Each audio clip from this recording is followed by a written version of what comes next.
So I will take questions at the halftime. We may or may not get enough time to address the questions here, but hopefully you're all part of the participants group where we will get back to, or we might have a part 2 next month.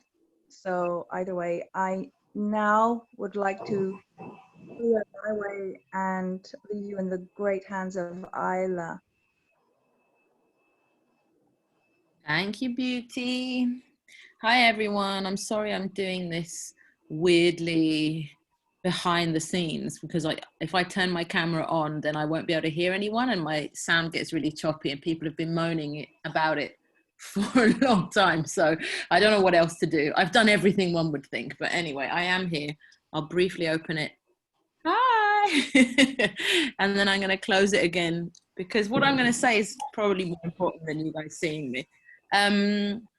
So to answer a question in the chat, yes, this is being recorded now.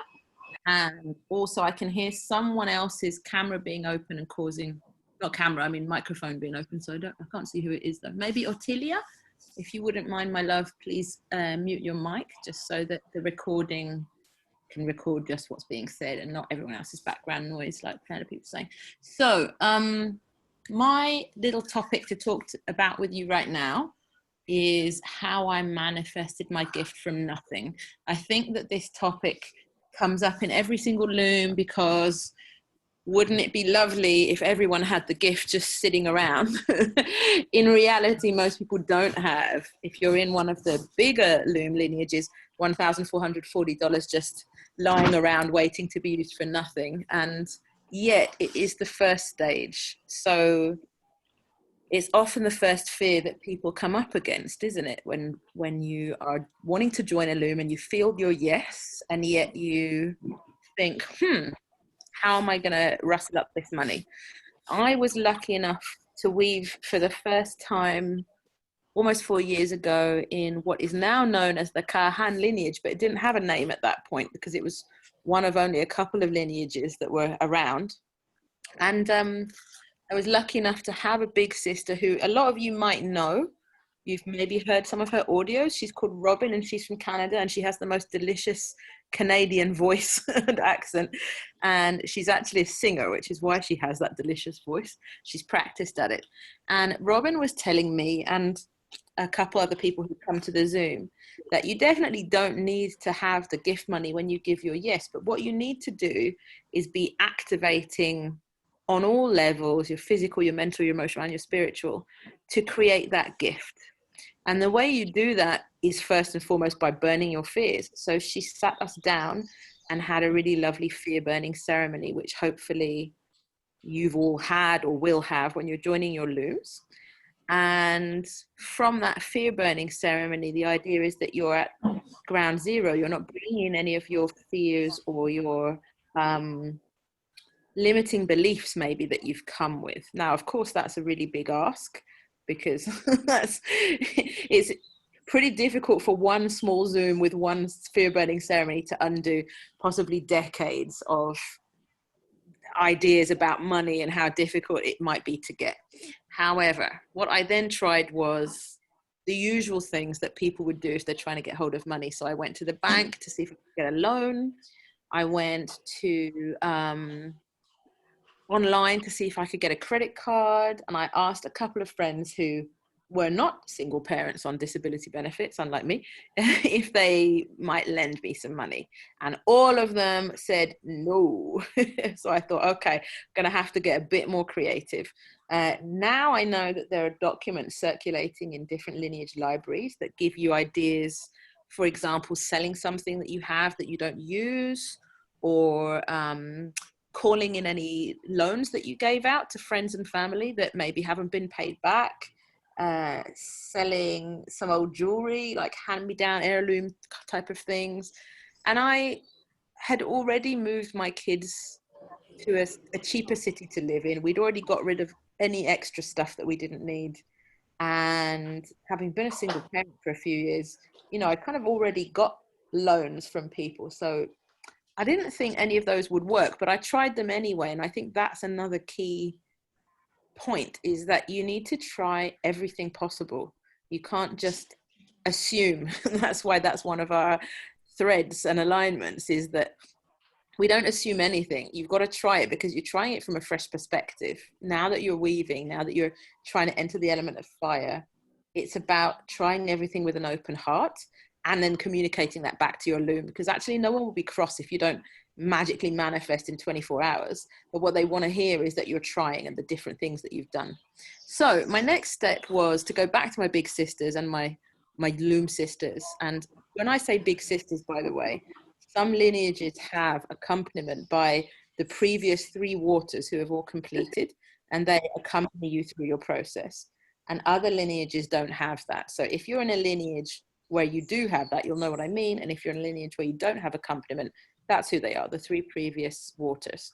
And so in this Zoom, they said, right, we're going to do another fear burning, and we want you to really write down everything that might be holding you back. If last time you did it from your head, from your thinking space, maybe your more masculine brain, try now doing it from the feeling, from your right brain, from your, your feminine side. So I did, and I wrote down all the things that I'd learned via my parents and society about money being the root of all evil and money changing people and this kind of thing, because I didn't know what was holding me back. I knew that I believed I could manifest this money. So I did this. I really went deep. We had a beautiful ceremony, and like all Zooms, you end up leaving feeling really energized and positive and like, okay, I know what I'm doing now. And so that night, I let the candle that I'd lit during the fear burning ceremony stay on my bedside table. And I wrote down, I manifested. So you write it in the past simple tense. So like you've already done it, which is neuro-linguistic programming. So we're just tricking our brains, basically. I've manifested 3,000 euros. And the reason I picked the sum, and you should pick the sum that sits well with you. The reason I picked 3,000 is if you send about half that as the gift, and you've manifested double, then you still have money left over. One of my big sisters told me, if you send that money and all you've made is that money, you're going to be back in the same broke old situation you were in before. And you're not going to feel very good. You might even be scared that, oh, well, now I've sent this huge chunk of money and now I have nothing to live on, or I don't know where I'm going to get, next month's rent or food money from. And that's not a healthy, happy position from which to manifest. So ask the universe for whatever figure feels both reasonable and also functional, because you want it to be an amount that you can imagine. If you're like, oh, I'm manifesting £7 million and you've never seen even £1 million, I don't really think that's very realistic. And I think that you're kind of self-sabotaging, because if you can't picture it and you can't imagine that in your own world, your own bank. Sorry, Ottilia. Maybe whoever's Zoom code this is can mute Ottilia, and then we don't have to hear the dog barking in the background. The host normally has the ability to mute mics. Thanks, loves.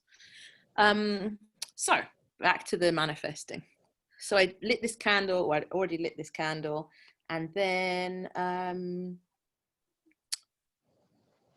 sat there and visualized this 3,000 euros, and it came into my mind. I made sure I blew my candle out, and then I fell asleep. Please do that part. And then a day after, an old friend of mine, who's actually my younger son's godmother, she called me up and she said, Isla, I'm leaving Germany finally after about 15 years, and I'm moving back to Australia. And I've sold my apartment here. And actually I managed to sell it for a bit more than I was expecting. And I realized that I've been a terrible godmother. I haven't given your son really any Christmas or birthday presents. And, I've not really been in touch. She's a Piscean, you'll all understand if you know so. And she said, so I'd like to send you guys some money to help with your move to Spain. And I said, well, that would be amazing. Here's my bank details. Obviously in my head, I'm thinking she's going to send me maybe $200 or something. We've never lent each other money before. I'm thinking it would just be a helpful, but a small amount. And lo and behold, about 3 days after that, it cleared in my bank account, and it was exactly 3,000. And so I was able to go to Western Union and send my gift to my daughter, who was in Israel at the time. And I still had the money left over where I could rent the van, pack our stuff, move to Spain. And so my dream that I had when I entered that mandala, which was to move my kids to Spain and to start this conscious community with my friends, was able to begin even before I'd reached water. And I credit that with both my belief that it would work and the fact that I'd had the support from people who had been weaving in different elements, especially the big sisters. And so if you or anyone in your loom wants to enter but doesn't know how to manifest the gift, I would suggest those definitely as the first steps that you try. Penelope, do you want me to talk about the loom and how it works like you've written in the chat, or does someone else want to do that? I think it would be good to have a basic outline. If anybody doesn't know how it works, please please unmute your mic and say yes please, or write it in the chat, because otherwise we can just go on.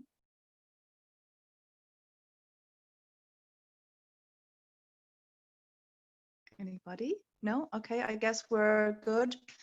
Can always I'll put it in the chat again, and if there is any question we can address that later. Okay, thank you so much. And Ayla, what can I say? I look forward to hearing you sharing again. We're ready for our next speaker now, Laura Lina. Hello.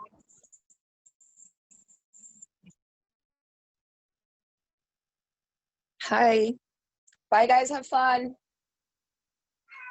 Thanks, Mom. Sorry, sending the kids off to the beach with Papa.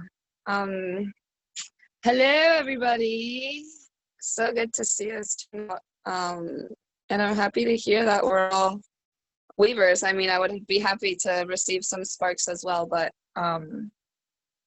it feels good to know that, you know, we're all experienced weavers and we're all here. Oh, my mate is here. Hello, Kate. Kate is here, my mandala. Okay, so what I'm going to speak about today is how and why it took me 7 years to say yes. Which isn't something that I usually talk much about. It just kind of is a fact that I mention. There are sparks here. Beautiful. Okay, so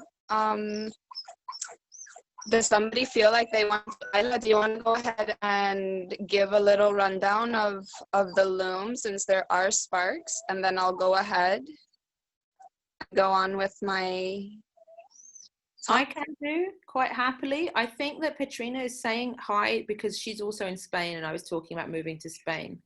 And I think Monica's message came through before Penelope asked that question. However, for just in case there are sparks here, and I see some other people who are just coming in and connecting to audio, so let's let them hear us. I won't start until everyone can hear. If you've never weaved before, and this is your first experience in a mandala, and someone's just invited you to this Zoom, what we're talking about when we say weaving is weaving in a loom of dreams or a mandala. So we shorten that to loom rather than saying loom of dreams or dream weavers all the time, because it gets a bit of a mouthful. And it's sacred economy or group economy where we all help each other by sharing the money that we have. So each person only has to share a smaller portion, but each person in turn receives from a lot of different people. So you receive a bigger portion. And so all we're doing is passing money between each other, basically. And that's really beautiful, because it means we avoid things like banks and loans and having to go through paperwork, but we all get to complete our dreams. It's based on tontines, or they're sometimes called susus, that come from Asia and Africa and different cultures where they still have more of a community than we maybe do in the West in some places. And it's also working with this alchemical process of the 4 elements. So everybody starts in the element of fire, where they give a financial gift. In the bigger looms, the traditional looms, the gift is $1,440. And then we've created some smaller loom lineages where the gift is maybe 180 or 540. Basically, we're trying to look for a multiple of 9, because 9 in numerology is such a magical number of manifestation and abundance and completing dreams, that we want to create that energy and connect it. So oftentimes you'll see, right, the gift is $1,440, but in euros that's currently 1,200. Let's make it 1,206 so that the water is receiving something that's a multiple of 9. You know what I mean? So that's the first thing, is the gift should be a multiple of 9, and it's normally around $1,440. Next, depending on the lineage you're in, you might have to write a letter to your water, and the water is the person who's in the receiving position. So they're receiving the financial gifts in that stage. Some lineages have 2 letters, depends which one you're in, and it will be explained to you why. Then you move into the element of wind when that loom is full. So each loom has 8 fires, and when the 8 fires have joined, you then move into the element of wind, where your job, wind or air it's called, your job is to invite 2 people in. Some looms are women only, so you'll be inviting 2 female friends, and some looms are mixed, and so you can be anybody. And it's really tricky, I think, for a lot of people, because they think it sounds easy maybe, and then they go, oh, this is bringing up for me all my fears around how I communicate, what people might think of me. And the trick with all of this in weaving is that this process is meant to change you. It's meant to push you out of your comfort zone. It's meant to be a little bit tricky. Not so much that you get anxiety and a panic attack, but enough that you're stretching yourself, because this is why we're here. We're here to grow, both in abundance and in our personal development. So don't be surprised if either sending the gift or inviting your 2 people is a little bit tricky for you in some way. And how to get through that is talk to your loom brothers or sisters, talk to your people, communicate that, because everyone's been through it. And there's going to be someone in your loom, or one of your elder brothers or sisters, or someone around who's been through what you're going through. You're never going to be the first one, I promise. This movement's been going for over 40 years now. And so just talk about whatever is freaking you out, and you will be held through it and helped through it. So then you move from the element of wind, when you've got your 2 people, and you help if you find that difficult, into the element of earth. And earth is all about holding and sustaining the mandala. So you look after everyone, you make sure everyone's got the information they need, they've got documents. We've been creating libraries over the years, so there's all this information online that can be shared with you. Now, when I say online also, I mean it's within either WhatsApp or Telegram chats, depending on what your lineage has decided to use. It's not published online. There's no website for this. There's no place that people can go and get information. And that's because one of the threads that we weave by is confidentiality. In some countries, especially, for example, right now, Argentina, they are shutting down all forms of being able to send money outside of the country, because they are trying to keep their failing economy from failing even further. And rather than taxing big corporations, they're taxing the normal everyday person. And so, for example, PayPal has just been banned in Argentina. So this is a way of us helping our Argentinian brothers and sisters to stay afloat. Likewise, if they happen to have a bit of money and they might want to join a loom to create even more, it's going to be difficult. So it's about finding ways to help each other. And we weave with helping each other in that way.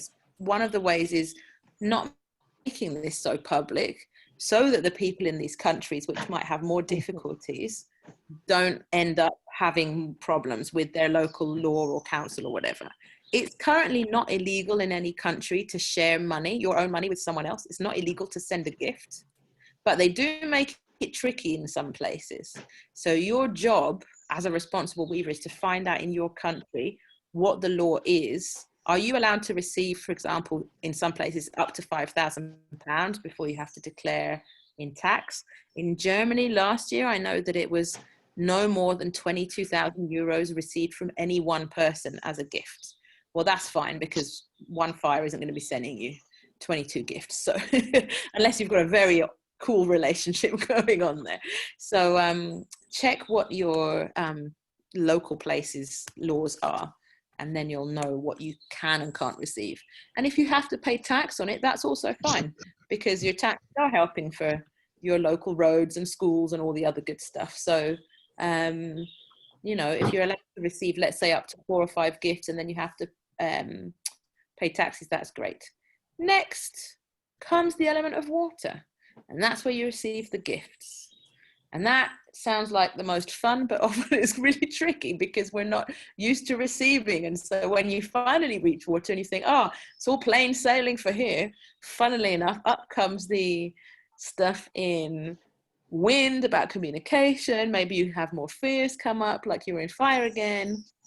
And so it's all good to keep burning those fears. You're in all the elements, of course, at all times. So you burn your fears in every single element. You focus on communication, every single element. It's just where your eyes are focused. So that is weaving in a rather large nutshell.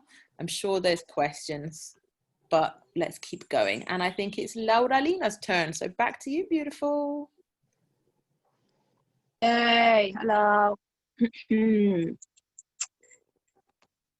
So I feel like perfect kind of like to stem off from this beautiful explanation of what we're doing here to talk about how sometimes we're just not ready because it's not for everybody exactly at the time that they might be invited.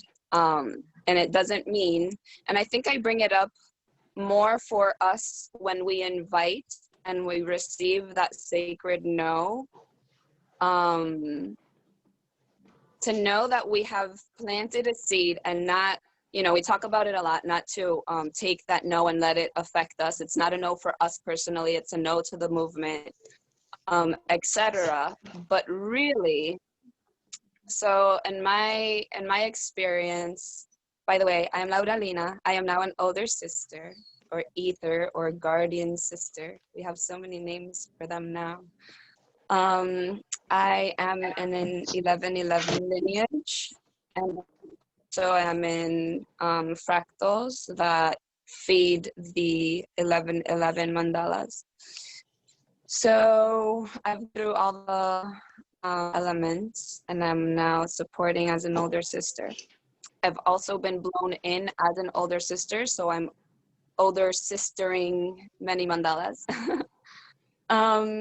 And I wanted to talk here about, yeah, it took me 7 years, and I was invited by one of the people that I admire the most. Like, this woman is like on the top pedestal of my life, and still, and maybe even more, because it was somebody that I admired in so many levels. I was so triggered. I would even say offended that somebody would think that I would just give somebody $5,000, because it was a big one. It was a $5,000 one. And it really, like, even though I said no immediately, I couldn't even sleep that night. Like, I was just like, there was a combat in my head, and it was this big energy of like how did I give out an energy of being able to do that when they obviously know my situation economically, and then another me, that very me and fabulous, being like, this is a thing, people are doing it, you know, and then the other me being me, I could never. So anyways, that took me 7 years. It was 7 years of me dealing with these, with my relationship with money, really, with all of that. And then different people, because I'm sure a lot of people can relate to this. Once you get invited once, it just keeps coming. The universe just keeps sending you little messages like, hey, remember us? We're still around. So a couple of people invited me through the years, and it never for it just never, it felt the same. My no felt the same for years until, you know, I don't want to say that I was ready. There's so many things we can say, right? Like it was just the right time. You know, I had grown in so many ways that now I was open for it.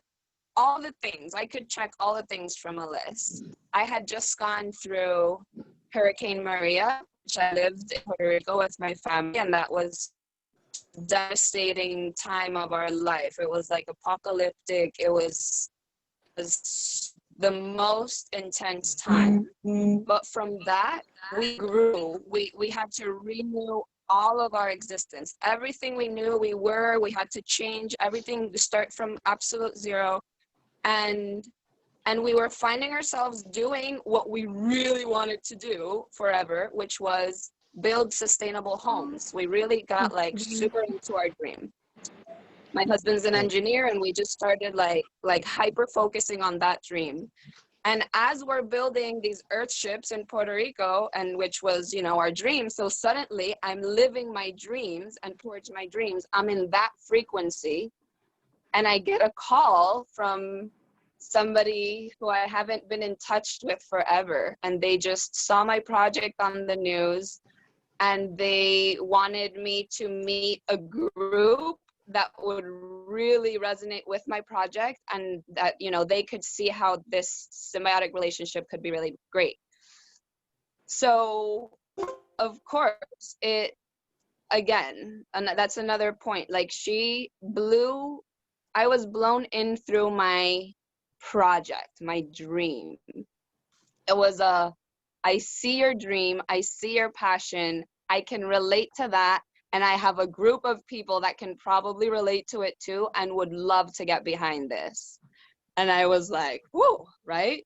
And I come on the Zoom and I see what it is, and I remember that I was invited 7 years before, but this time my heart was just like, fuck yes, like, yes, this is amazing, this is all I want, this is all, like, the only way I want to live life right now.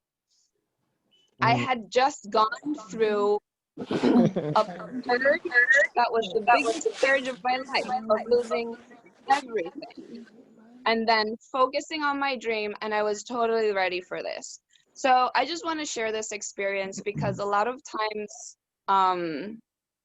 we forget that when we invite, we're just planting seeds. We're planting seeds, and it's very you know, like, I wouldn't just throw a bunch of tomato seeds where there's no sun. I know that, you know, this, it's a sacred seed. You definitely don't want to be like, you know, like mass invite, absolutely inviting people you don't know, absolutely. Find those connections. Find those connections, and I'm sure we all know what that means. Like when you can sense something in another person that doesn't only tell you that they maybe like this, but that at this time of their life, this would probably be grand for them. So I feel complete with that. That is my story of how it took me 7 years to say my yes. I've been now weaving for 2 years, and I will probably be weaving for the rest of my life. Yes, everybody, if we can all mute our mics. I'm super excited. Thank you, Penelope, for putting this space together. Super excited to continue listening and soaking it all up. And I'll be sharing again later. Thank you, thank you. Blessings from Puerto Rico. Laura Lena, thank you so much. I love your story. I think I have lots of stories from so many people that I've traveled with. My name is Kana. I live in Utah in the United States, and I am currently a water, an earth, and 2 winds. I'm a wind in 2 mandalas, and now recently a fire in another mandala. So I'm very active in the gifting community, and so pleased that Penelope has organized this space for us to gather and the opportunity for us to share. I've been in gifting circles for over 8 years and had so many incredible experiences that have literally changed my life. It has changed the way that I relate, how I communicate, how I parent, how I teach, and all kinds of things. It's a good thing. I have chosen to focus on the subject of how circles break down, because I have seen this over these years many, many times over. And I'm going to go very quickly through some of the reasons that people give for this is why my circle disbanded or broke down, or whatever, whatever the wording or the belief is about it. So one of the things that is really, really common is the gift is too much. Nobody's going to be able to come up with that amount of a gift. My very first gifting circle, the gift was $5,000 US. For me, that's a pretty good chunk of gift. It's a very abundant amount.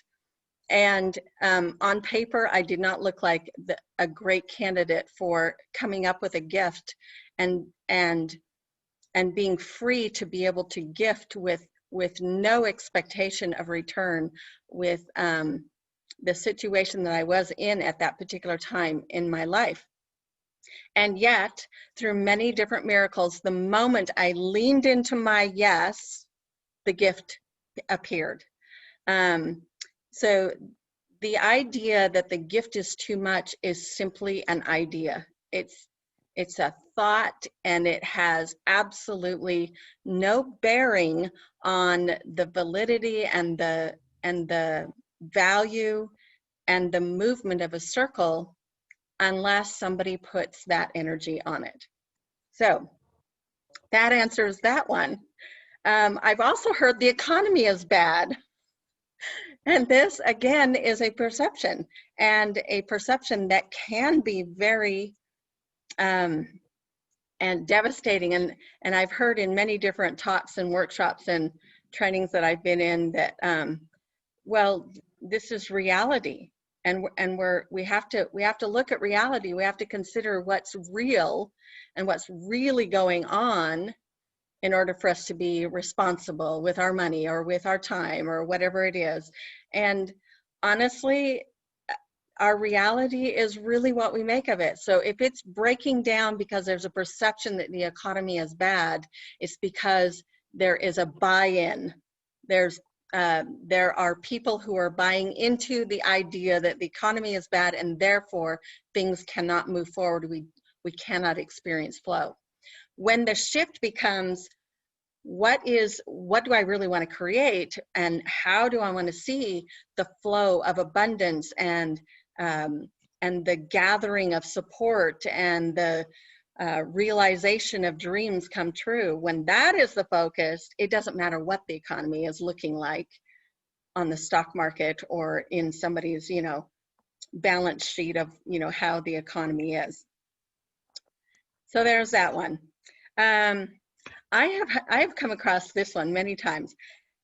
I don't like or agree with the water woman or the water person, the person who's in the water position. And I'm seeing a hand raised. Does that mean somebody has a question? Do we entertain questions or comments right now? No, just, okay, good.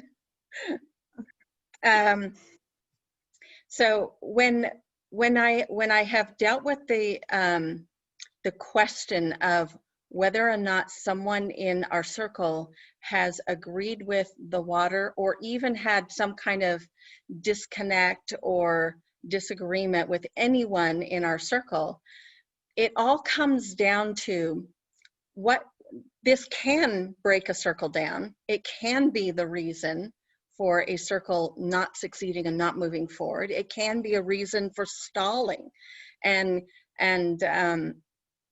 even completely disbanding the activity with everybody present. However, this is what I have often counseled with people who are having a challenge with some particular person in the group, no matter who it is. And this is my feeling about it. You don't have to be friends or buddies with anybody in the group in order for this movement to be valuable and to work and to flow. It is not necessary that you have warm, fuzzy, loving, connecting, I want to be your best buddy kind of feelings with anyone or everyone in the group. That's just not a necessary part of it. What really makes the mandalas work and what brings such great value to them is, do you have dreams? Ask yourself that question. If you have dreams or a hope of a dream, then and you want to see that dream realized, that's all you need to focus on, because that is what we are doing as we support the woman or the person in the water position. It is simply focusing on, I have dreams, I want my dreams to come true, and in order for that to happen, I get to support this person in the water position, and I get to support the earth in grounding and supporting our circle, and I get to support the winds as they invite, and I get to support the fires as they enter and give their gift. That is where the focus gets to be. And circles do not have to break down because there's not super wonderful, warm and fuzzy buddy feelings among everybody in the group. I have often heard some people say, oh, that sounds really nice, but I'm just too busy. And I love that. That's great. I'm a very busy person. I have a lot of things going on in my life, including, 5 different mandalas. And here's the thing. This is what I've noticed. Like everything else, like the money, like the connections with people in the circle, time is really what we focus on. It's amazing how many times we can simply make time for what's important. And when a person gets a yes for joining in this activity, life is still going to keep lifing. It always will, never will quit. We will always have the opportunities to look at our yes again and again and again. And when we feel like we're too busy or we're not resonating with it because we say we don't have time, then there is simply a perception that we are in lack. And that is the key, and it is the big part of the medicine that we receive in the mandala, is being in this mentality, in this energy, in this belief, and the commitment that we are abundant creators and completely in charge of our spiritual path and our experiences. So I remember when I first joined a mandala in this particular lineage that's related here, there were several women that were in the group from Brazil, and we would get on Zooms, and they they would be washing their dishes, folding their laundry, talking to the kids, and of course they're on mute when they have kids interrupt, or somebody comes to the door or whatever. They were doing life while they were Zooming and fully connecting and participating and contributing to the conversation. It was absolutely beautiful to see how they were weaving life with their weaving in the mandala.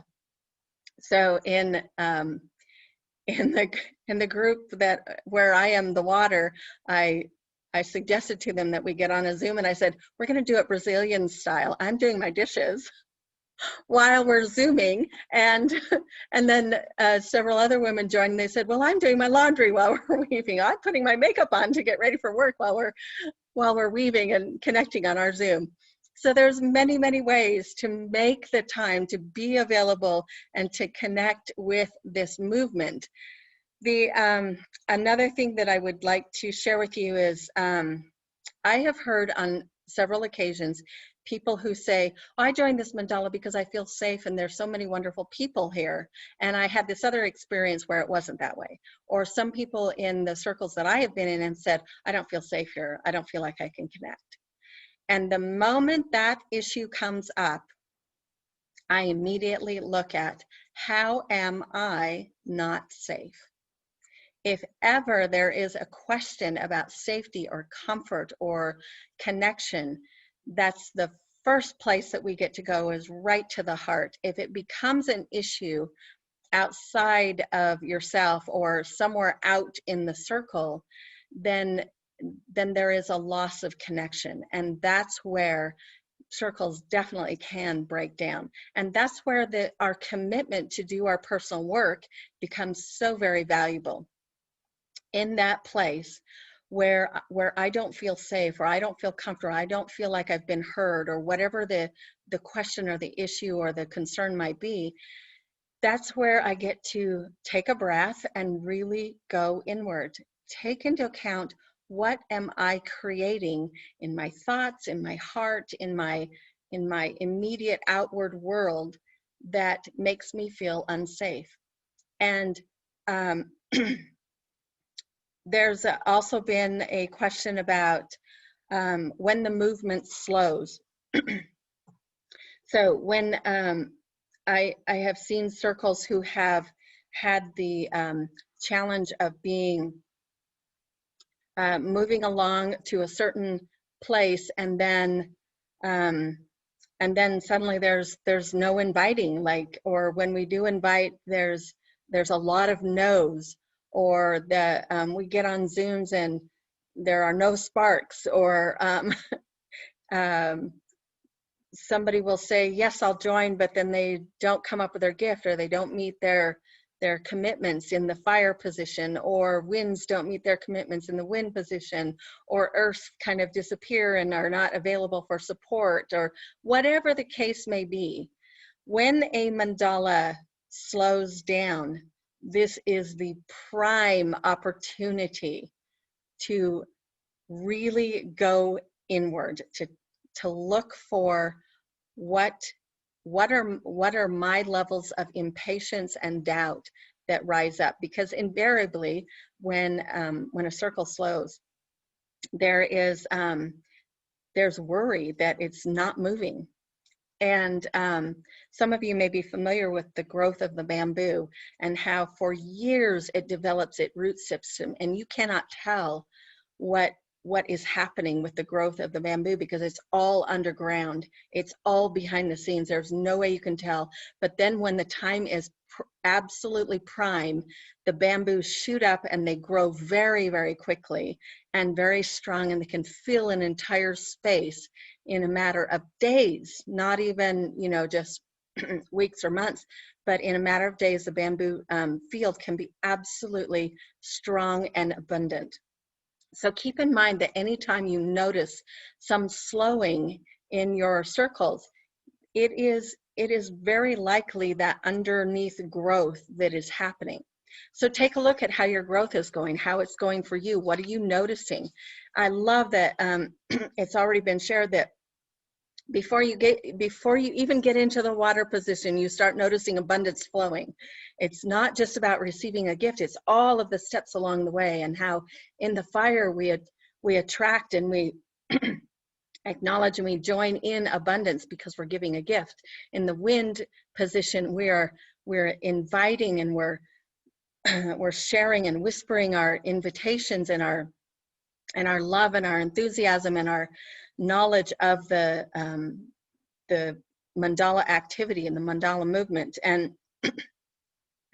And with all of that, there is always growth happening, and we get to trust that. Keep in mind that the connection in this movement may not be with a person or people. It may simply be a connection with the movement, capturing the vision, getting an enthusiastic yes that propels you and connects you with what we are really about. In many ways, we are in the middle of a revolution evolution. And this is a beautiful place to be in. And I'm so grateful for the presence of each person here on this Zoom today, and the wisdom and the knowledge and the experience and the flow and abundance that you're bringing to the planet. It's what we need. It's what our spirits have been calling for. And thank you for being present and letting me share with you. Thank you. Whoa. Mina, Molly, are you ready to share with us? Yes, I am. Good morning for me, and I guess afternoon for some of you. Hi, I am Mina. I'm a water in mandala called Photosynthesis of Dreams. And I am in New York, originally from Switzerland, but I'm a New Yorker now.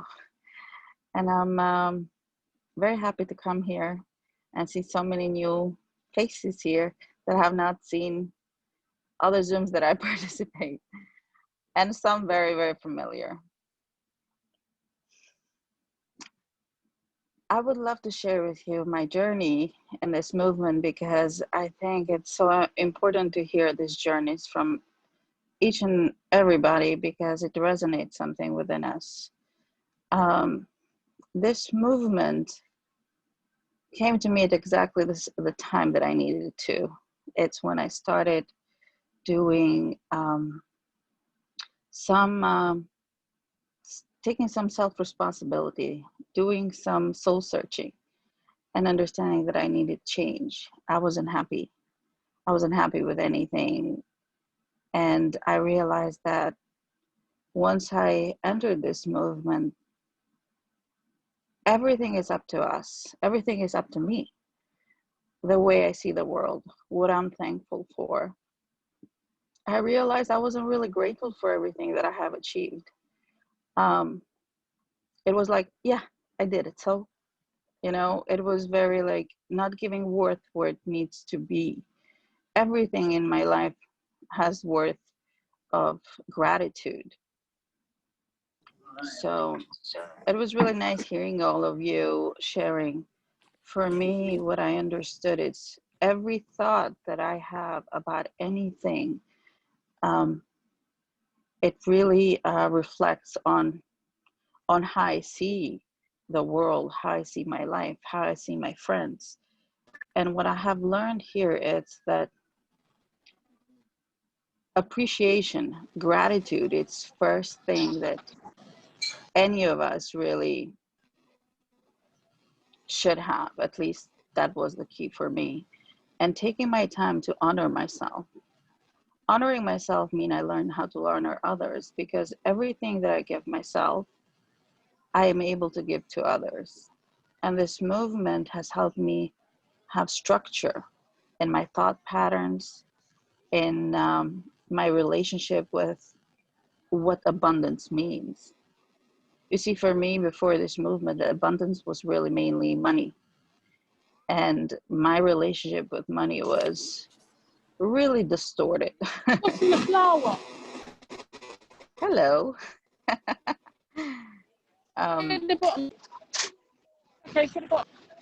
Somebody's mic is on. Hello. And the best thing that really I can say happened to me in this movement is understanding that any moment I can change. Any moment that I am not happy with, I can take a breather. I can use what I have learned throughout being here to implement it, not just inside mandala, but outside of my life. Because mandala, it's really a reflection of our life outside of it. For me, it was any minute that I spared and I give truly my 100% in the mandala, reflected how I've seen and I've done my life outside of it. So I started weaving everything that I weave in mandala outside my life, and understood that not everything I'm going to cure just by being here. It's about me being understanding and a little more playful and not so serious all the time. I don't have to be serious about everything. And if some old habits come back, to treat them with ease and say, okay, that came back. uh, it's all right. You know, I have carried these habits and thoughts for so long, and if I start dwelling on them coming back, I am going to spend unnecessary energy on it. Everything I do is energy. Every thought, every book I read, everything that I understood that. So with each element more and more, understand, like each element brought me a different kind of wisdom. And once I arrived in water, it was such an epiphany why everything happened the way it happened while I was in the mandala, because I understood that I have a separation anxiety. And every time a mandala divided, I was like, oh, I'm going to miss those people. And I was happy that the water woman had all her gifts, but I wanted to stay with the same people. And by the time I became earth, it was really rejoicing. Because when I was fire, I got, I don't like this. I don't like that not the same people are here. And I really didn't want the water woman to be gone. And when I first started weaving, my friend who invited me left, and I had a chance to just let go with her. What the mandala taught me is that you do everything for you. And everything that I disliked or wasn't at ease with in the movement or outside, it was just a reflection of something that I'm carrying within me. And understanding that I'm not perfect and I don't need to be perfect. I just need to understand, and I need to be gentle with myself. I realized that I was very, very harsh and biggest, what's that called? Criticizer of myself. And understanding that I can be more playful with myself. I can be more playful with others and be easy. And that's what I have learned here, to kind of let go much easier, let go and understand that I want to attract ease, and I want to attract a tribe that of people around me that feed me intellectually just the way I want to feed them. So for me, really, this movement has been so many blessings, but one of the most and biggest ones really was understanding everything for me is energy.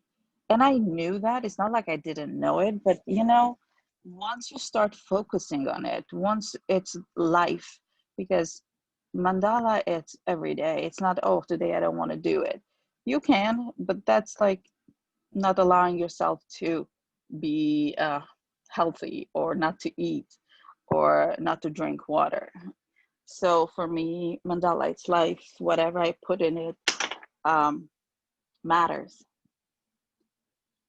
So everything for me was understanding the energy that I put anywhere. It's what I'm calling to me.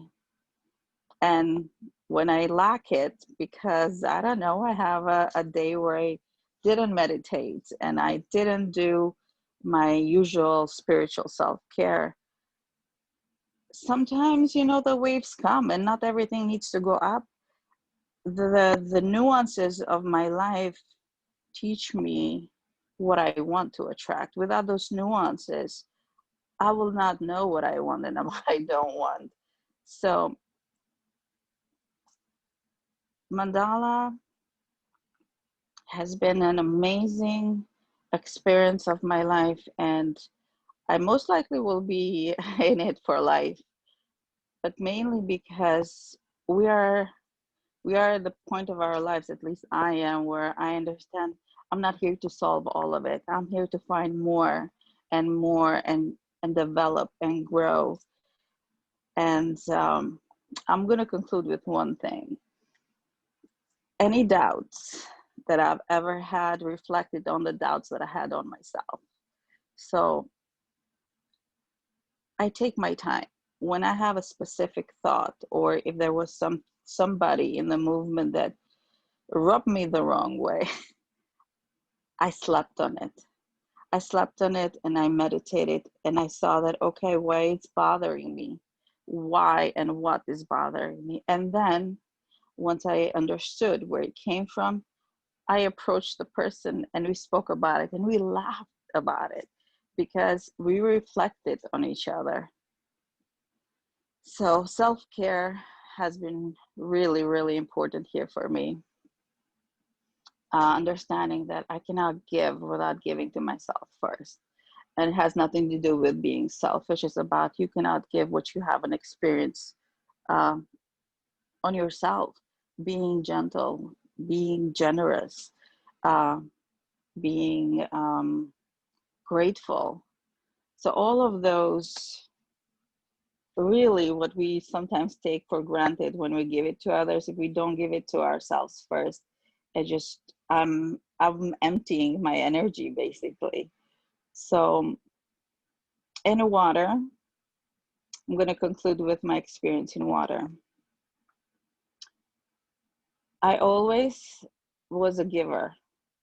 I never was a good receiver. Like anybody ever gave me a gift, it was like, oh no, you shouldn't have. And I really meant it. This was nothing like, oh, you shouldn't have. And then secretly like, oh my God, yes.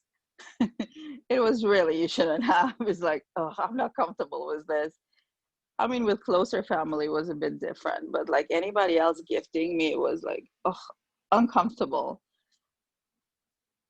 And before I entered water, I realized that just the way I love to give, I am taking that opportunity away from people to share. So anytime I had any doubt when inviting or whatnot, you know, like inviting people into the movement or telling them about it, when I had an issue about the money when I was in wind, I realized later on that it was my issue, not specific person's issue.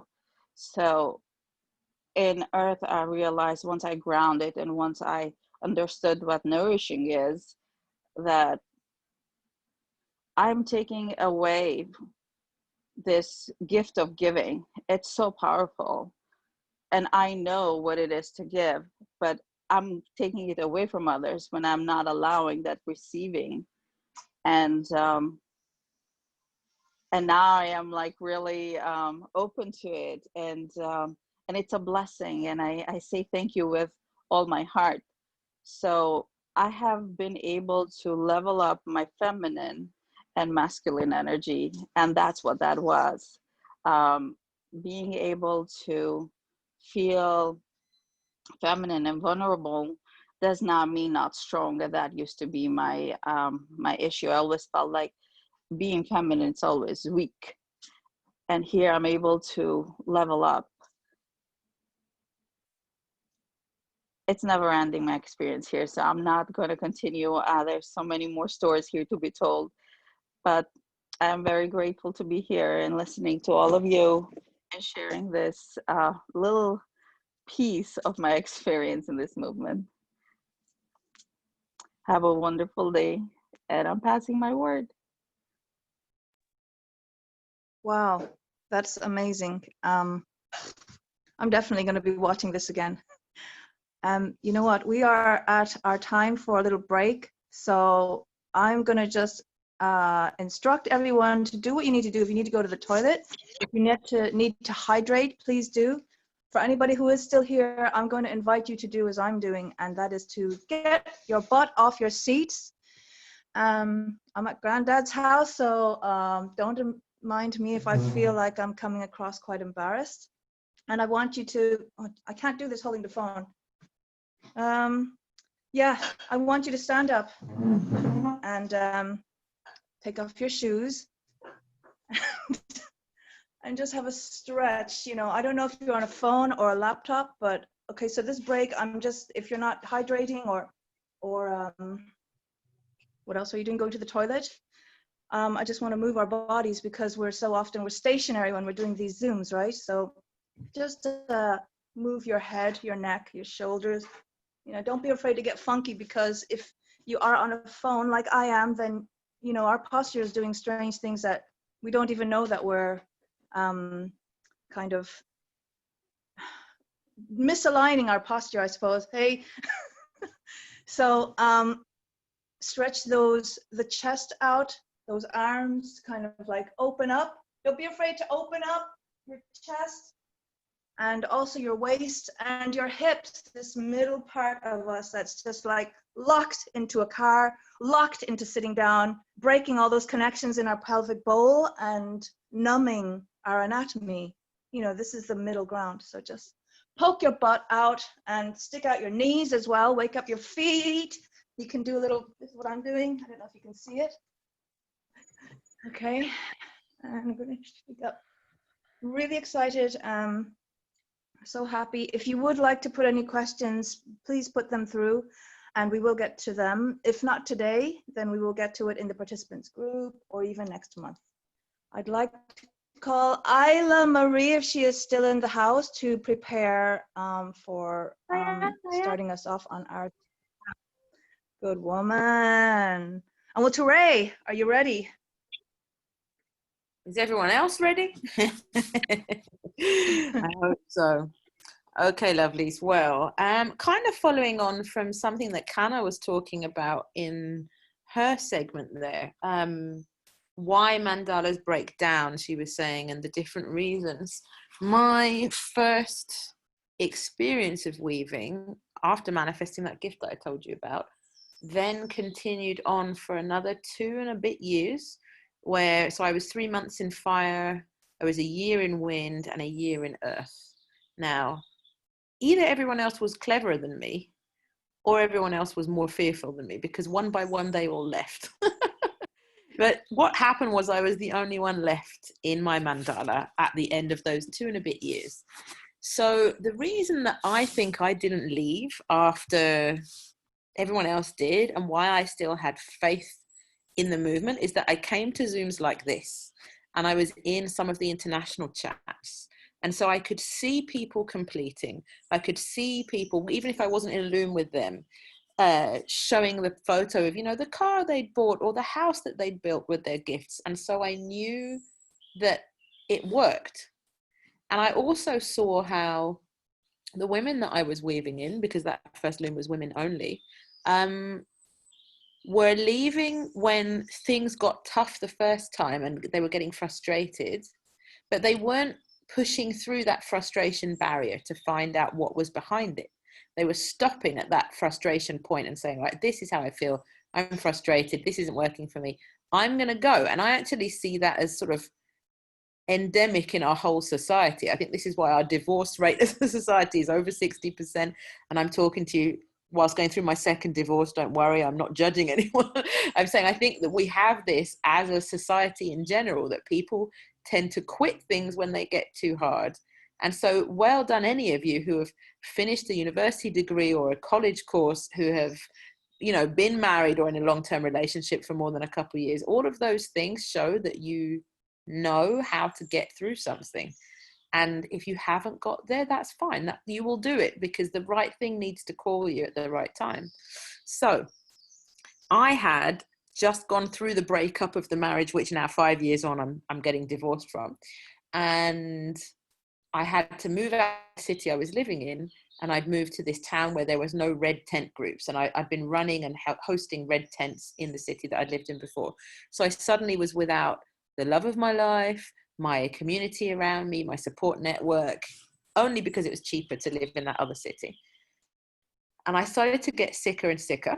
And I realized, oh, I wonder if there's like this online version of a red tent where I can have the same kind of support and connection, But even if I can't leave my bed that day, I'm feeling really ill, I have degenerative disc disease and a couple other illnesses, you know, I can just be in my pajamas, just hanging out on a Zoom, talking to people. And so the universe brought this mandala thing to me, but I felt like when the women started to leave, that this was more to do with them than it was about the movement as a whole. When we aren't ready to stick with something, of course we're going to leave it, but that doesn't mean that the movement has the fault or the problem. It's the individual's choice, as we all have choice. So I decided to stick with it, and some of my big sisters from that loom were now still weaving in other looms and were guardianing the other looms that they were looking after.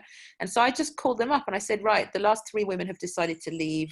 That leaves just me. What do? I want to keep weaving. And they said, of course, once you've given a gift, you can keep weaving. Just because your mandala breaks down doesn't mean you have to stop. You find out from your lineage, from your loom, from your big sisters, big brothers, whoever, what the options are. And there are many chats for fusions. So you can fuse into another mandala who has had someone leave, and that could be whatever reason that they've left for. Sometimes, you know, people go through hard times and weaving just doesn't seem to work for them.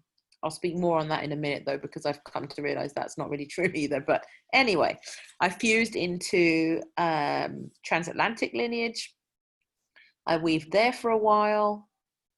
The water woman was doing some weird things. This is why you need to always be weaving with the threads, because you shouldn't be moving people around in looms. Everything should be done with clear communication. And I just thought, no, this isn't the right place for me to weave. So I actually manifested a second gift. This time it wasn't through a magical burn ceremony. This time it was through some inner child work over a weekend, which you would think has nothing to do with the mandala and nothing to do with your abundance. But one of my big sisters said to me, I feel like there's something here that you're holding on for. Do this inner child kind of exercise. My kids were away with their dad, so I had the whole weekend to myself, and I did it. I went for it. And a friend of mine was really inspired by that, and she said, you're doing everything you can to manifest this gift, and I actually have some savings that I want to help you. So she ended up sending me the money for that second gift. So I joined a second loom and was also fusing in the first one. So I was now in 2 concurrently. And the speed of the second one, working through a week per element and really focusing, really helped me to bring new renewed energy to that first loom. Then I joined a third because the second one, what had been fast, had slowed down when I got to Earth. And in that third lineage, I ended up getting to water within 4 weeks. So I have lived being in the same element for a year. I have lived being in a couple elements real quick, and then Earth for maybe about 6 months. And I've also lived going from fire to water in 4 weeks. And what I've learned from all of this experience is that I personally bring with me an energy of being a teacher, because that's what I did for 11 years before I requalified as a holistic therapist. And you have to know your subject in order to teach it. And here I am coming into the mandala world with teacher energy, but I don't know mandala world because I'm a newbie. And so the universe in its infinite wisdom sends me pretty much everything that could go wrong in mandalas, one after the other, so that I can live that experience, so that I can help to teach that when I'm a big sister. And that's exactly what happened. I managed to get through to water. I became a big sister. I'd been weaving for 2.5 years before I received a single gift, as in a financial gift in the element of water. But the experiences that I gained by trying different things out is, for example, I have had loom sisters hear that I'm starting a new project, and obviously I haven't yet got to water, and they want to just send me some money. It's like a long-term loan. When I get to water, I can pay them back. I managed to buy my first car that way. I managed to take my kids on an amazing holiday to visit their ancestral land where their Peruvian dad originally came from. I was traveling and my passport got stolen. And so I ended up being able to put a blast out on one of the mandala groups and find the loom sister to stay with in London. God love that woman. She let me stay with her for about 3 weeks while I was waiting for all my documents to be sent from Spain so that I could get a new passport.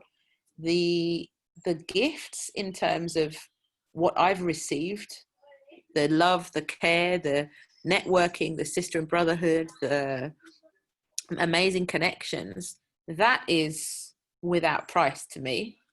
And then on top of that, I've now received financial gifts. And interestingly, when I reached water and started to receive gifts, it was at a time when I was about to move to Zambia in Africa, where I'm creating a sustainable building and permaculture school. So I thought that the gifts were going to go to my trip to Zambia. And actually what ended up happening was a friend was killed. I needed to change my plans really quickly. And we now live in Scotland, and I was able to rent an apartment, furnish the apartment, and start this whole new life because the gifts had come in at just the right time. Entonces, por Oh, ejemplo, excuse me, can you turn your mic off? Thank you. Muchas gracias. So now that I'm in water for the 3rd time, and I'm coming up for 4 years weaving, I am able to take the gifts and send them where they need to go in my life, in full trust that the money and the gift money is going to come to me when I need it. My advice to you is don't stick in a situation that if you're in a mandala and it's taking a bit of a long time, don't stick in that situation hoping it's going to change by itself, but use your threads and your agreements to communicate clearly and lovingly. And like Mina Molly was saying, we bring our own stuff, don't we? So take a day, do your meditation, do your whatever cleaning and clearing you need to do before you have those conversations if you're being triggered, but then bring your honest response, not your emotional reaction to the situation, and ask for some help. I definitely should have done that way sooner than waiting for that year, but I felt like I didn't have the tools to know how to do that. And in that year that I was in Earth and I was holding and sustaining that water, when she was getting frustrated and things weren't moving for her, I could have called on the bigger sisters to come and help us out quicker. But actually, it was all good learning experience. It really was. So however long you've been in the loom, whether it's a week per element, whether you've been in it months, I would suggest use those threads, communicate, make sure you're getting the support that is there. It really is there for you. And if you're not getting any joy because you've really tried speaking to people in your loom, then come to some of these Zooms, come to these chats, speak to people here, and then we can all help each other. That's the whole point of creating this global community. And now I pass the word. Who comes next, Penelope? I come next. Isla, that was so good. Ah, that was so good. Thank you. Thank you. This is something that I've been engaging with lately, with this energy of fusions, and you know, when things don't go the way we expect, then helping people find their new spaces and new mandalas, and when that perfect marriage happens, it's so beautiful. It's so good. And I love that you spoke on the non-monetary gifts. That is exactly what has been, you know, what came up for me to share here now, because it's what I'm living right now. Definitely felt very alive for me. I'm gonna mention, like off the top of my head, there's some music behind me. I don't know if, can everybody hear me? Fine. We can't hear the music. Only you. Yeah. Oh, sweet. Haha. It's pretty loud. That's so great.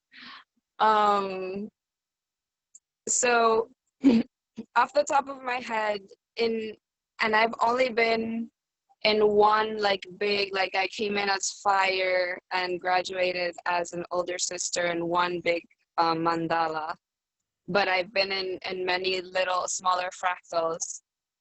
But off the top of my head, from strangers, complete strangers, because we all come from all over the world, I can say that I have been hosted in many places with my family.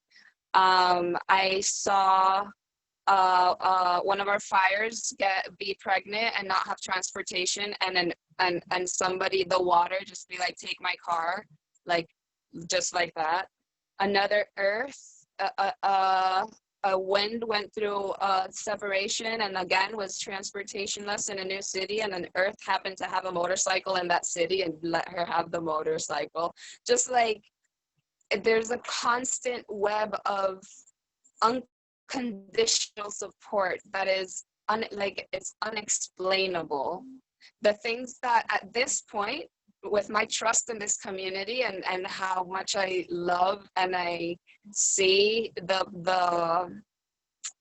potential, anything that I need that's like truly from my heart that I would want the most trusted people, you know, to fulfill that need, I will definitely come to the mandala community first. For example, my children's therapist, I came to the mandala, and I don't know if she's here. I haven't seen her name, but her name is Ruthie Doolittle, and she happens to be an animal communicator. And it was like, how perfect can this be? Like, that's exactly what I would want as a child therapist for my children, you know? And stuff like that. Right now, I am packing up to get on a plane with my children and travel to another weaver's farm where like 7 of us are going to be traveling to, all weavers, and we're going to work her harvest season. So she automatically has a harvest crew, and we automatically have work where we can bring our children, and it's lovely, and we get to work together and weave together while we're there. So that's something I'm super excited about. So yeah, the non-monetary gifts that come with the mandala, if we really open up to the experience, and it's like everything within the mandala, the more you trust and open up, the more opportunities to receive these non-monetary gifts will happen. And then that leads to receiving things that we didn't even know we wanted or needed. But it's all part of our consciousness expanding and opening up to new things. I'm excited to tune in to a Zoom with all of this super weaver council that we're all going to be together in Oregon in a couple of days. So thank you. And I think Kana, you're up next. Yes, thank you, Lolita. Oh my goodness, I'm feeling like so nourished and inspired. And I love what Isla said about having never losing that vision, because you come to Zooms like this and receive the wisdom and the energy and the inspiration of others. So first and foremost, this is like ground level. First thing, what you get to choose into is the universe is completely abundant. No question, no limits, nothing that the ego or man-made things can come up with. The universe is abundant. Look up at the stars. Can you count the stars? No. Even the stars that you can see do not represent how many more stars there are that we can't even see. The planets, there's an unlimited number of planets in the universe is so abundant. On our Earth, there is such a huge abundance of water. 2/3 of the surface of the Earth is covered in water.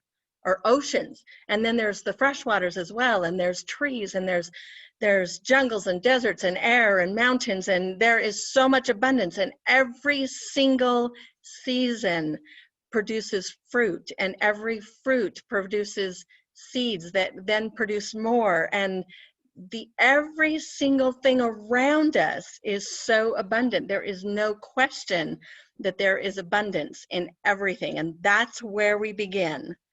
And here on this planet, there are over 7.5 billion people walking on this planet right now. That's a huge, abundant community. So when it comes to inviting and manifesting a gift and connecting with people and creating Zooms like this and all of these things, there is no question that abundance abounds. There's no question that there is enough for everyone and more. That I love the stories that people have already shared this morning. For me, it's morning. That people have already shared about things coming together the moment you step into your yes. It's not just that you manifest your gift, but then all these other financial things seem to come together, and more money is available. People start showing up, not just in the mandala, but in other areas of your life, because everything is connected, and there is no question that we have an absolutely unlimited abundance. And this is what we're learning to have active and conscious and interactive relationship with, is the abundance of the universe. So in giving a gift, I'm supporting my dream. And one of the things that really helps us tap into the universal abundance is that I dream big, like no holds barred. What is my absolutely crazy, way out there, impossible dream that I could come up with? Anything that it is, even if it seems impossible, dream big, because that helps us to tap into this huge abundance that is available to us. Universal abundance is here, and it's ready, and we are being asked in so many ways to dip our cup into the well and come out with a full cup, and know that there's always more. So to tap into that huge abundance and being able to really manifest whatever your dream is, state your dream, speak about it, say it out loud, write it down on paper, meditate with it, have a daily routine where you create the imagery where you are living that abundant reality. Believe it and share it. This is why the growth and the movement of the mandala happens, is because we share it. When I feel thoroughly engaged and totally connected with my yes in being in whatever mandala it is, it's absolutely natural for me when a friend of mine who I haven't talked to in a while calls me up or messaged me and says, you know, how are things going? And I go, well, I'm doing this amazing activity. Let me tell you about it.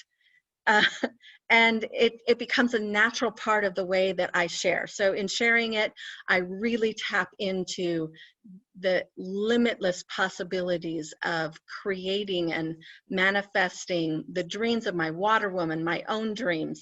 And a lot of times I find myself going to, whenever any doubts or fears or issues come up with anybody in the mandala or whatever it is, I use the process that some of you may be familiar with called Ho'oponopono. I'll put it in the chat so it's spelled out. And also reading the book Zero Limits, which tells the history and the background and the process and the value of using the Ho'oponopono tradition. So all of these things are really designed for us to take part in the abundance of the universe. It's all around us. We get to be in the, thank you, Penelope, for writing that in there. Also, would you write Zero Limits? That's the name, that's the title of the book that tells the story Ho'oponopono being introduced to the Western world. So we take part in the universal abundance, and it becomes a huge expanding experience of how much power and creativity and authority we have in our own lives, and how much we can really tap into all that's available to us. And then finally, it's really, really important that we celebrate. And sometimes we get hung up on, well, I don't have time to like have a party or create a gathering or gather everybody for a Zoom or whatever it is, so I can't celebrate. That's not the case. Even if it's something as, wow, we did it, or I received my first gift, or I gave my first gift, or whatever it is, as long as we acknowledge, we celebrate it, and we feel the celebration, then that is so important, because it's in the celebration that we say to the universe, I acknowledge the abundance that I have received. And in my acknowledging, I feel that gratitude and that joy and enjoyment in it. And with that energy going, the universe provides more, and it never ends. It never ends. And I'm going to take this idea of celebrating, acknowledging an accomplishment, an achievement, an experience, whatever it is, celebrating at the end of something. And let's take it full circle back to the very beginning. When I first recognized that I have a yes, and I am stepping into this mandala movement, I am giving a gift, I am celebrating in that moment. I'm celebrating not just at the end or completion of my water element, but I'm celebrating the moment I have my yes. And my yes gives me that feeling and that connection with, I am creating my dreams. I am supporting my fellow weavers' dreams. I'm connecting with this huge community, and with that, all the way through our experience and our journey in the mandala, we are celebrating.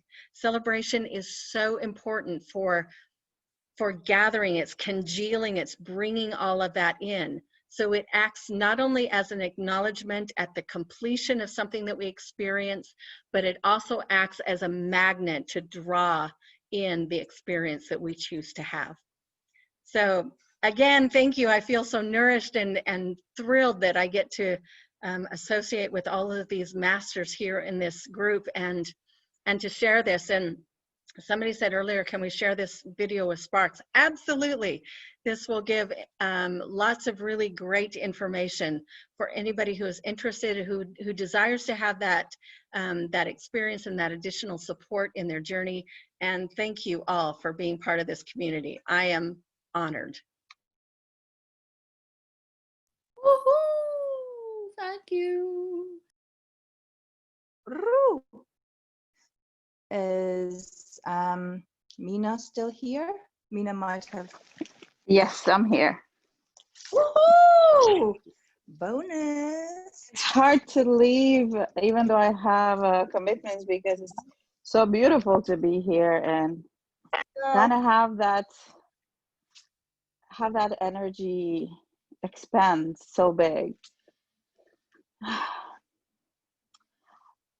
It's so amazing when we are standing on our own 2 feet, how much we can accomplish.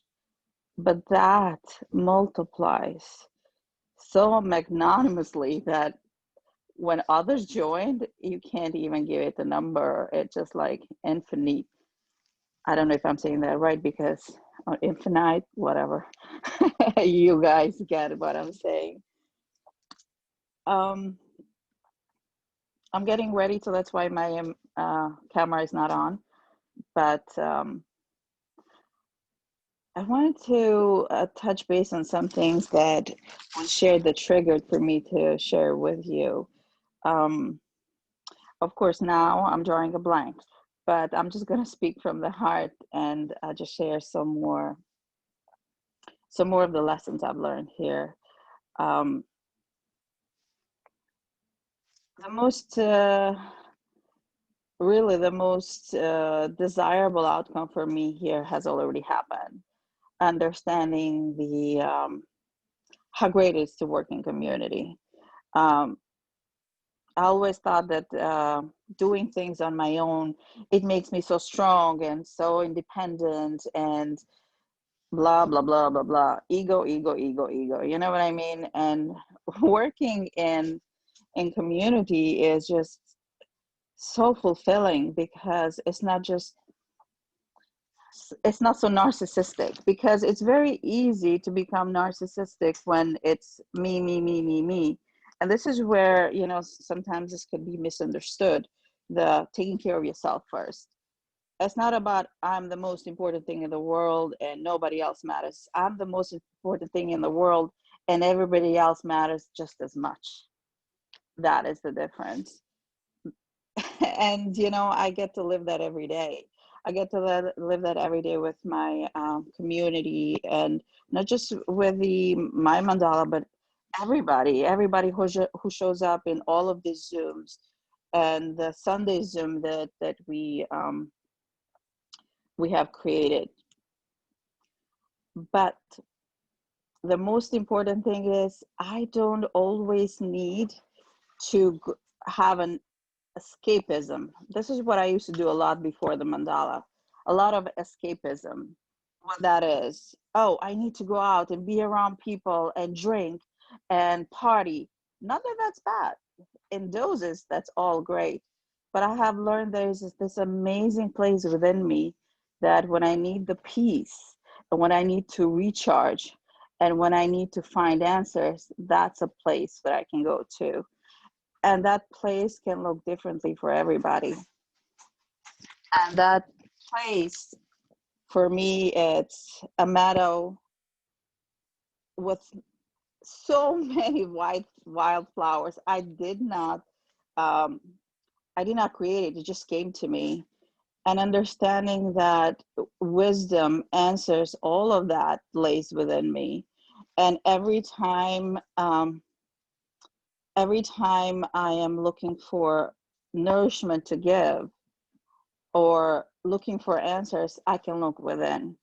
I read this book called Healing Energy Medicine, and it's an amazing book that really touches base on so many things, because this woman who wrote this book talks about how she healed herself. And basically, everything we do, every thought we think, everything we say matters. It matters. It doesn't matter if we voice it or not. Just because we are focusing and honing on it, we're nourishing it. And I got to learn all of this because of all the women and people, because my mandala has a man in it, and the wisdom that everybody imparts, it's so important to me because I'm here for that reason, to grow. And being able to share, being able to work as a unit, it's what actually helps us achieve each other's dreams. And for me, being part of somebody's dream, I never knew the joy that it would bring me. It's so powerful to say, oh, I am part of Ju's dream. I helped her achieve that. And that's not just anything other than love. It really, because the reason why money, and this is how I understood, but the reason we work with money is because of the value we gave it in our life. And when we give something of value to us, that's the reason that we in the beginning stick around for, and it becomes so much bigger than that. That's the why money. And when I first came into this movement, I really was so excited about it. But when we came before we entered into wind, they were kind of emphasizing how important it is to wind, how important it is to tap into that. what I learned from it is that winding, it's so difficult for people because they don't understand it. And the reason why it was difficult for me, it was because I was doing it from an ego standpoint. For me, it was like, I know a lot of people. I communicate so easily. I have a big mouth, obviously. So I make friends easily. But this is not what this is about. This movement is not about the ego. Ego is necessary to keep us alive, because without ego, we would not know when to nourish ourselves. We would not really take care of our physical body. And our spiritual body, it's so perfect and so in harmony with everything else that it would not care about eating or about self-care of the physical being. So don't dismiss the ego, it's just not letting it inflate. So I have learned to make fun of my ego and not take it so seriously. And I love the lessons that I learned in wind, and I would like to share. So I winded to a lot of people, because it was not about, to me, it was not, oh, I want to create my team. My Earth, Jolene, says something really, really good. Jolene says, we are creating a team. And it's so true. When you invite in here, it's the people, in here meaning the mandala, to experience this movement and to tap into what, I forgot the name of the other sister was talking about. I forgot her name, but to tap into into what she was saying, is that when you invite in this movement, you're really inviting people that resonating with you, and you want them to experience this movement with you. And some people say, oh, but this sounds like a pyramid. And I thought that in the beginning too. And then I said to myself, why am I thinking that? Just because you invite people, I realize that you want to share. You want to share and allow this to grow, because it's a domino effect. If we, let's just say we, meaning me, if I kept this movement to myself only, it becomes stagnant. We don't allow it to grow. Like having a kid and say, you're not growing. You staying the same size, the same knowledge, the same vocabulary you always had. There is no growth. There is no wisdom from other sisters and brothers.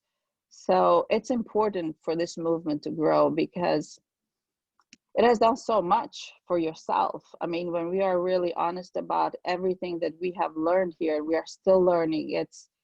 It's without borders.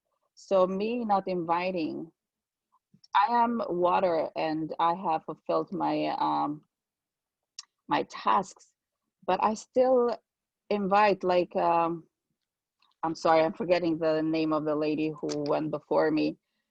It's so part of my everyday conversation to say, when somebody asks me, oh, Anna, yeah, that was her name. When you're talking to anybody that you haven't talked to in a while, or how you're doing, for me, it's, I'm doing amazing. I'm doing good. That's just part of my everyday now. And it helps channel my yes every time somebody asks me how I'm doing, because it's just part of my everyday life. Mandala is life for me, and I tend to invite anybody who asks me what this is about to global Zooms like this one, to just listen in and see what this is about, and I share my experience with them. I don't really go into technicalities, because for me this movement is not about technicality. It's really about energy, and when it comes to technicalities and how it functions, then I invite them into mandala, and it's beautiful to see their reaction, no matter if they stay or not. For them just to know this exists, and when their time is right, they will join. I have no doubt about it, just like I did. So I have to say, the next mandala I am in, and I'm going to create, is going to call the joy of being. It's really what it is. No matter how bad of a day I've had, which that is no illusion, you're gonna have bad days. It's such a thing. It's all about, oh, I'm feeling great. But how I react to them, that has changed. I'm not dwelling on them. I am not dwelling on why and how. I say, okay, it was a bad day. I let this and this get to me, and it's okay. Not the end of the world anymore like it used to be, and dwelling for a few days or a week or a month. Let it go. Now the let go has become so much easier. So I'm so grateful. I'm grateful to everybody sharing here. You have enriched my day. And I'm grateful to Bruna who invited me. And I'm grateful to everybody who teaches me a lesson every day I need to learn. My word. Thank you, Mina. Are you complete?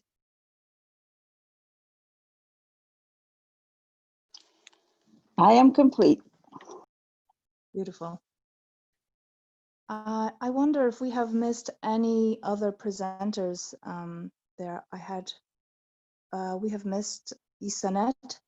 She had an injury, and we've come to the end of our lineup now. So we are going to be wrapping up our gathering with some more vocal activation. And before we do that, though, I'd like to ask, is there anybody who has questions perhaps they wanted to share, and if there was anything else that needed to be voiced now, or if there's any other presenters that I missed? Kendrina,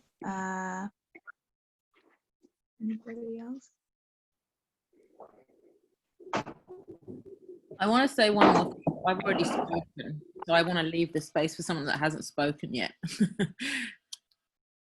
Is there anyone else who wants to say something or have a question? I'd love to just give gratitude. This Zoom has come at an amazing point in my reading journey. And just today, I was having this conversation about being in the water and having these differences of the people in the group and having different opinions. And I was, and I, came in, and I think it was Kana talking exactly about it. And Laureline, it's so nice to see you again. And when I was at the beginning of this movement, I jumped in and started speaking and sharing and all these things. And now it's my third mandala, and new stuff is coming up. And I'm in the water again. And I just realized, like, being in the water, but I'm still in the earth kind of, and what that was like and what it's like. And now new cultures coming in. I've been in mainly Spanish Zooms, and now we're in the US and Switzerland and Japan. And whew, it's amazing. But the new cultures and the new way of being and the new expectations of what I should be like. And just being in the gratitude of going, wow, somehow I jumped into 3 mandalas, and now it's like 3 kids. I have 3 kids too. So it's like each one is totally different, and we get to learn. Hold on a second. We get to learn in each one of them. And I think in the 3rd mandala now, it's getting to a deeper level of like what I get to, I call it expansions in childbirth, right? It's not a contraction, it's an expansion, and really like receive, wow, feedback in a way that is surprising, but at the same time, like heart opening and going, okay, so like somebody else just mentioned, how do I respond to any given situation? How do I respond to everybody's, what everybody brings to the movement, right? So what everybody brings and then we get to kind of swim in that, in the water, and swim with it and flow, and still allow the mandala to do its own work on me, and pray that it does its own magic on everyone else. And I know that it will, but just pray and be in the prayer. I think in the water is a lot about prayer. And basically, I just wanted to share because I love all of you. And these bigger Zooms are really like where I come to and go, oh yes, this is much bigger than me. I'm just a small part of this. And just like we are a small part of the universe and a small little part of everything in life, but the part we play is very important as well. And so thank each of you for coming and creating this space, and Penelope too, since you jumped in there, you've been everywhere. Thank you, thank you, thank you, Laurelina, Goddess, since I first started also, and Kana also, and everyone else in here. I've seen you before, and so it's really nice to see you again. And I'm grateful, grateful, grateful. Thank you, thank you, thank you. Beautiful.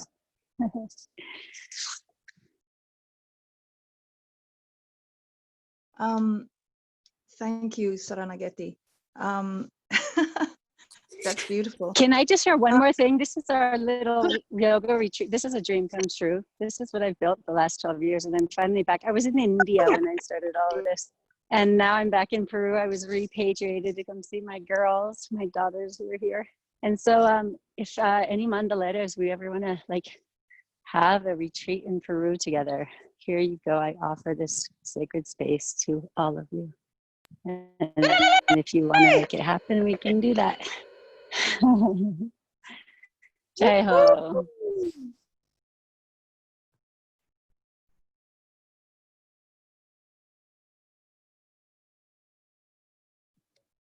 Hi, I heard you call my name earlier, Penelope. This is Kendrina. Lovely. Kendrina, Yeah. have you got a song for us? Okay. I said, have you got a song for us? Or will you even share something? We have, 10 minutes. Sure. Yeah. Is there something in particular that someone would like me to share on, or question in particular? Brief introduction. Sure, I'll give a brief introduction. So, yeah, my name is Kendrina. I have been blessed to be a part of this sacred economics dream weaving movement for about 8 years. It's 8 years ago when I first joined my first mandala, and it came at a time in my life when I had just made the decision to leave my old my former, I used to be in a different system, meaning the economic system. I used to actually be an economist. And sorry, hold on, I'm just gonna close my WhatsApp because the notifications make noise. Okay. And I knew it wasn't resonating with my being anymore, with my deep longing for there to be more harmony and just love amongst humans, in the sense of that I didn't understand why the systems, as I understood them in my studies and work in economics, were designed to create such divides amongst people, and to keep resources controlled in the way that they were, where they're spread so inequitably. And so when this came into my life 8 years ago, it was right when I had the time that I was making the transition to leave that career. And then this came into my life, and I was like, oh my goodness, wow, like, oh my gosh, like it really exists. Like I knew there had to be a way that we as humans can share our resources in a way that are with the common underlying principle of oneness, of we're all a part of the same living, breathing organism. We are all the same living, breathing organism, and really having that guiding principle as what steers the distribution and the sharing of resources. And so that's why I fell in love with this movement when I did, about 8 years ago. And so I've seen a lot of different lineages and movements, and yet what has remained constant throughout these, almost 10 years has been the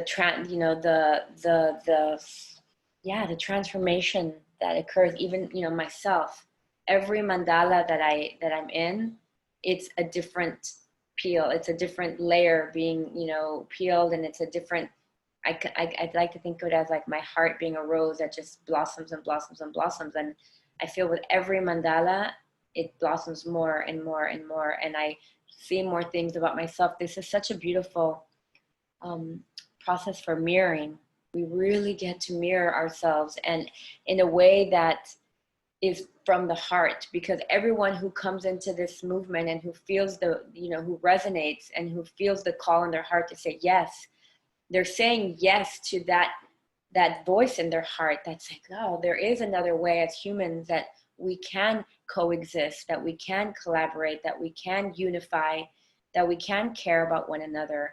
And it doesn't matter if we never even meet physically. It's our energy that we're exchanging, and money is just another form of energy. And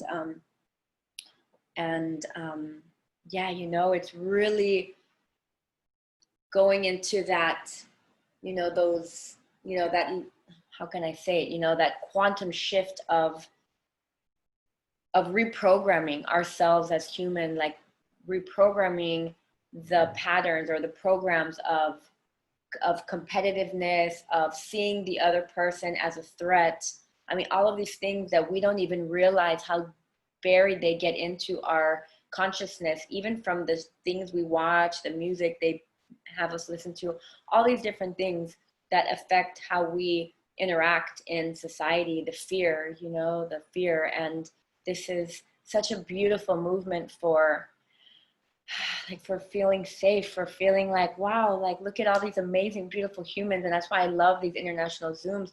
Sometimes we have these international Zooms where there's, you know, here there's 2 pages. Sometimes there's like 5, 6 pages of people, like people from all around the world. And it just warms my heart, because it makes me feel like, wow, yeah, like there are more of us. There are so many of us who understand that there is a different way to live, and we want to unite our energy in a system that really, really prioritizes love and collaboration and helping one another, knowing that the more I help somebody, the more I help myself. The more I help another person achieve their dreams, the more I'm helping myself achieve my dreams. You know, it's like in the mandalas, you know, we're all in any given stage where we're going for the dreams of the water woman. That's just an illusion, you know. It's really, it's like, it's so beautiful, because it's our dreams, you know. The water woman's dream or the water man's dream is our dreams, because we're all one. And I know sometimes that for some people, like, they don't kind of get that fully, but the more you weave and the more you really allow the medicine of each element to sink into, it activates that element within our own body, because that is what we are. We are elemental beings. And so, yeah, that's a little bit, I guess, of an introduction. And I feel that now more than ever, I mean, I look back to like when I first started and how the world has changed, you know, and obviously very recently, in recent months. And it's like, wow, like, this is so amazing. Like, this is exactly what the world needs, is humans coming to, taking time. All of you beautiful beings took time out of your Saturday, wherever you are in the world, whether it's morning or night or afternoon. Maybe some of you are on already a different day. I don't know if some of you are, but, you know, coming together for the purpose of feeling this vibration, of knowing that there are so many humans on the planet that are caring about each other in this way, and that are creating new beautiful systems for sharing ideas, sharing resources. So I honor each and every one of you for being here. And yeah, okay, so I guess with that, I'm complete for now, unless someone has a question that they want to ask. Bless you, Kendrina. I don't know if anybody has a question. It's 4 o'clock, so we can end this on time. Sorry, I'm practicing being efficient and businesslike, which I'm not very good at. But I can't agree with you more on all those fronts. There's a little dialogue going on in the chats about younger weavers, and I can say that it does make a difference. The groups of people, the generations, and the consciousness that comes. And for me, I just find there's a chance to really connect with and be in touch with our younger generations, you know. and that are going to be taking care of the planet and of us. And my children, for instance, you know, just encouraging their dreams and their path, you know, and it's like we can all be teenagers these days. And I think when we're in the weaving movement, we're called upon to bring forth the elder medicine. We're all called upon to be elders, the best us that we can be. So that is pretty potent, because these moments are pretty rare. And when I tell people about these, it's kind of laughable. Oh, you do it all over Zoom and WhatsApp or Telegram. And it's like, well, yeah, but look what we have in our physical reality. If we are so privileged, then we might have a community of weavers that we know physically. And that's one of my dreams, to initiate or be part of one in where I live in Ireland, so that instead of a weekly Zoom, we have a weekly, you know, real meetup, sharing our dreams and our progress and everything else. And I'm pretty sure we're all in the same, you know, I'm sure some of us here already have physical, right now, Mina is actually having a picnic in New York City in Central Park with the Weavers. I'm part of that group because that's where I was born. But, you know, so it is fantastic. When we talk about light working, that is not just wordplay. It's like, this is what I choose to do with my reality, physically, emotionally, mentally. And this is my choice to uplift myself, to live into who I was born to be. And in so doing, lift everybody else up, because we're in a community. And being in this whole mandala, there's no better place to see that reflected in your face, like, you know, what I'm doing and what I'm not doing, when I step down and when I step up. And I've heard some horrific stories, which I would have loved to have heard again, because it's just inspiring to see what we've lived through and how people choose to keep getting on and keep moving forward. I hope that this written chat is going to be saved and shared, because I see a lot of things going on. I can't read it right now. Should we finish with some sound right now, or is there more to share?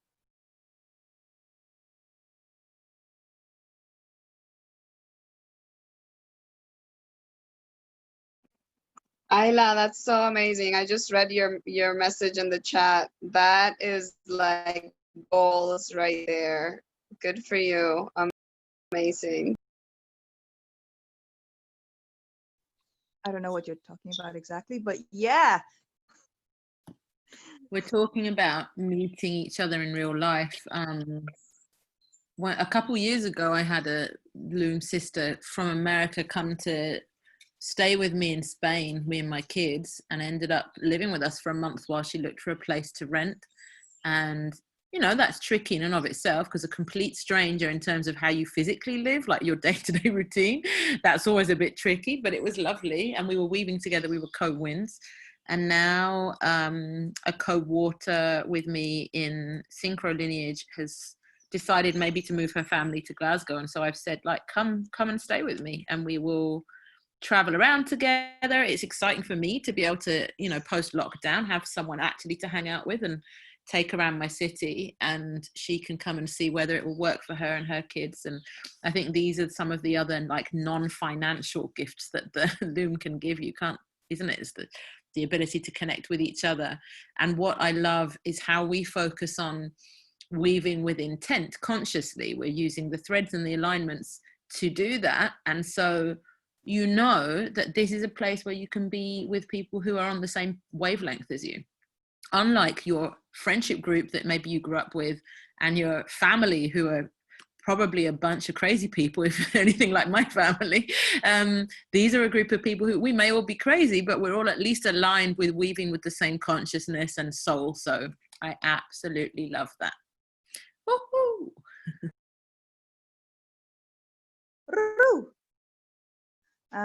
Okay, I'm gonna close out because it was 4:04 a minute ago. Yeah, my heart is really full. And Kana, thank you so much for hosting. Beatriz made our plaquita, our lovely poster, to lure some of you over. And thank you for the little applause sign, or is that a raised hand emoji? I don't know. But and thank you to all our presenters. It's called reactions. You gotta have fun with the reactions in Zoom. Okay, we'll have a reaction party next time.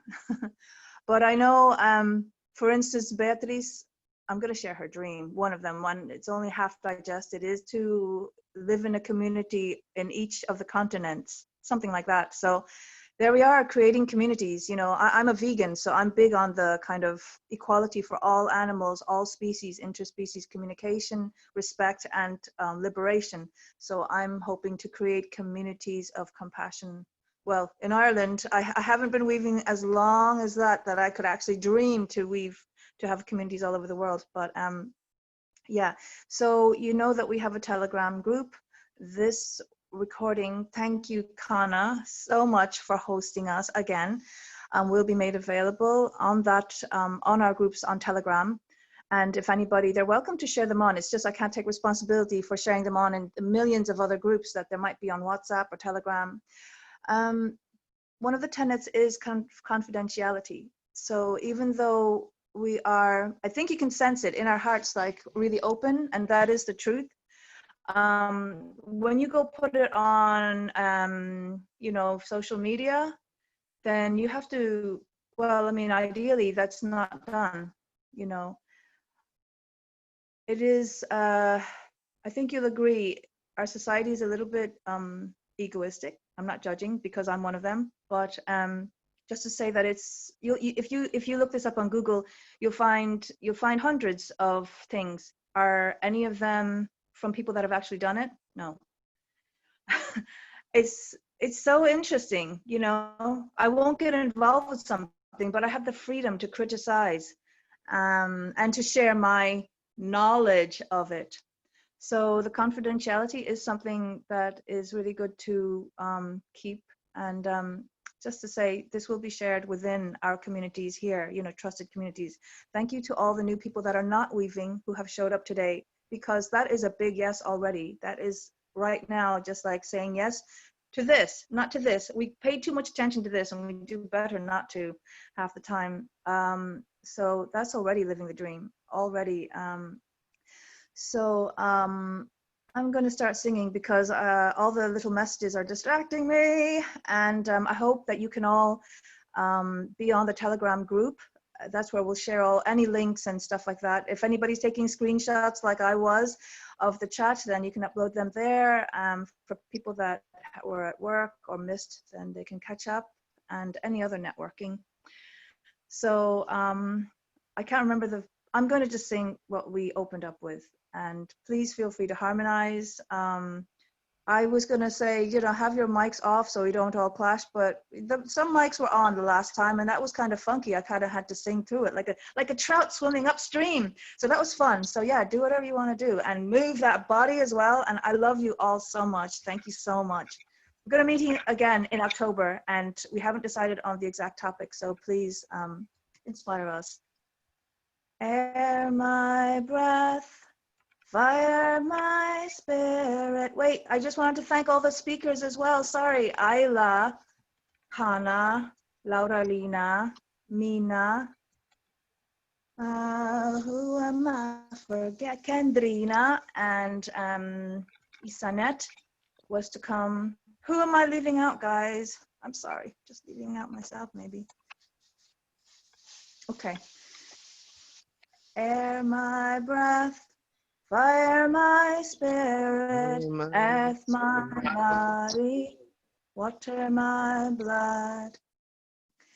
Air my breath, fire my spirit, earth my body, water my blood. Thank you, Saranagati. Air my breath, fire my spirit, earth my body, water my blood. Air my breath, Water fire my my soul. spirit, earth my body, water my blood. Air my breath, fire my spirit, earth my body, water my blood. Air my breath, fire my spirit, earth my body, water my blood. Body, water my My soul. breath, fire my spirit, my body, water my blood. Looking off the rails now, air my breath, fire my spirit, earth my body, water my blood, fire my spirit, earth my body, water my blood, air my breath, fire my spirit, earth my body, water my blood. air my breath, fire my spirit, air my body, water my blood.